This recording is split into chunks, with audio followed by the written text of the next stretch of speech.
This is Robin from Houston. How you doing? I'm doing good. From Houston. You had a 601 area code. What's on your mind?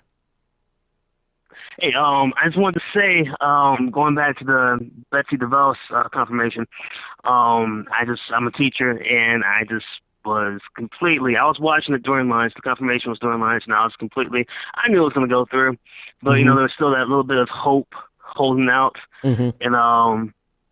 and going to the Republicans who all they did was side with the party lines. Um, I don't want to hear anything from them ever again, especially John McCain. All these people who are saying that they listen to all of their constituents. Right. There is not one constituent who called them and said, "Hey, we want this lady." No one wanted this lady, and I'm really upset with John McCain because if you go back, remember about 8 years ago, he was all kowtowing about how he would go against the party line if he had to because he's Yeah. a maverick. He's Yeah. a maverick. He is no maverick. He went with the party line because this lady um donated to him and everyone else $200 million. So I feel like there should be a campaign, and I know it's years down the line, but a campaign against him, showing how he's a maverick. No, he's not a maverick. Just completely have him saying, I'm a maverick," but it just completely show how false that is.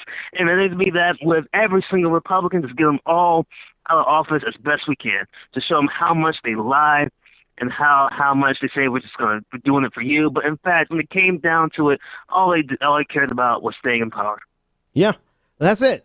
That's all it is, and that's all it's ever been.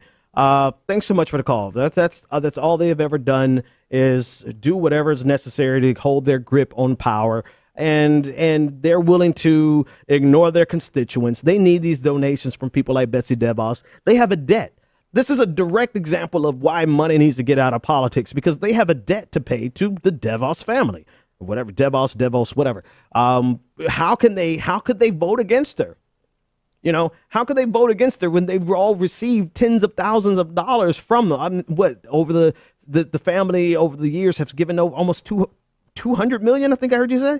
That's insane. That's insane. They have purchased their way right into the position that profits them. This is not just like an ambassadorship, right? This is not. This is placing Betsy DeVos into a role that she would profit from undermining the interests of public education.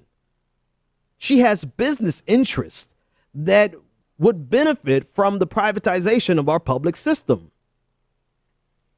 So, this has been an investment for her and her family over the years. And here we are now at the point where she is now the the secretary of the Department of Education.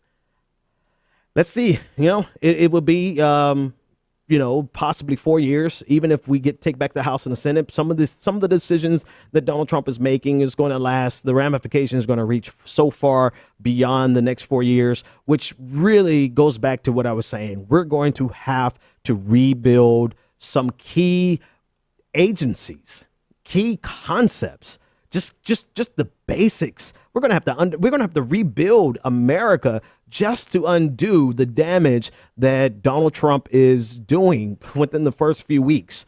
And always remember that the people who are 100% in lockstep, despite his authoritarian leanings, despite his onslaught on states' rights on particular issues, despite his ruling by edict, all the things that they accuse Barack Obama of doing, they are happy as I don't know. They're happy as they could possibly be to be able to implement their draconian conservative policies, no matter how much it undermines the Constitution, individual liberty, and states' rights. They don't care.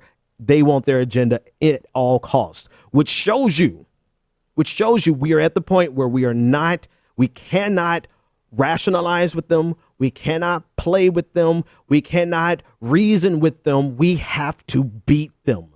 And when we beat them, we have to beat them so badly that the Overton window shifts back to the left, where the real debate would exist between progressives and neoliberals. Let that be the Overton window. That should be the range of our discourse in the United States, because this extreme conservatism is so detrimental to the progress of humanity in general and America in specific that it should not even be up for consideration. And this is another example of them trying to show strength with their ideology, that over time it should represent blowback against their ideology.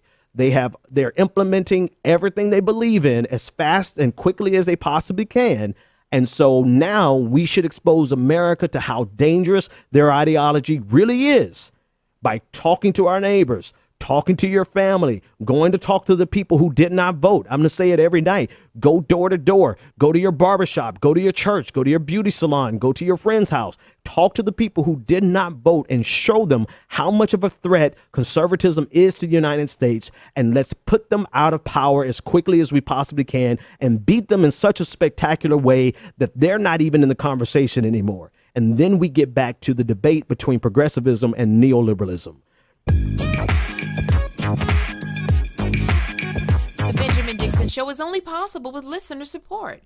Go to www.thebenjamindixonshow.com to register for our blog, join the Progressive Army, and support The Benjamin Dixon Show. It's Ben Dixon! If you like this episode, be sure to share, like, and subscribe.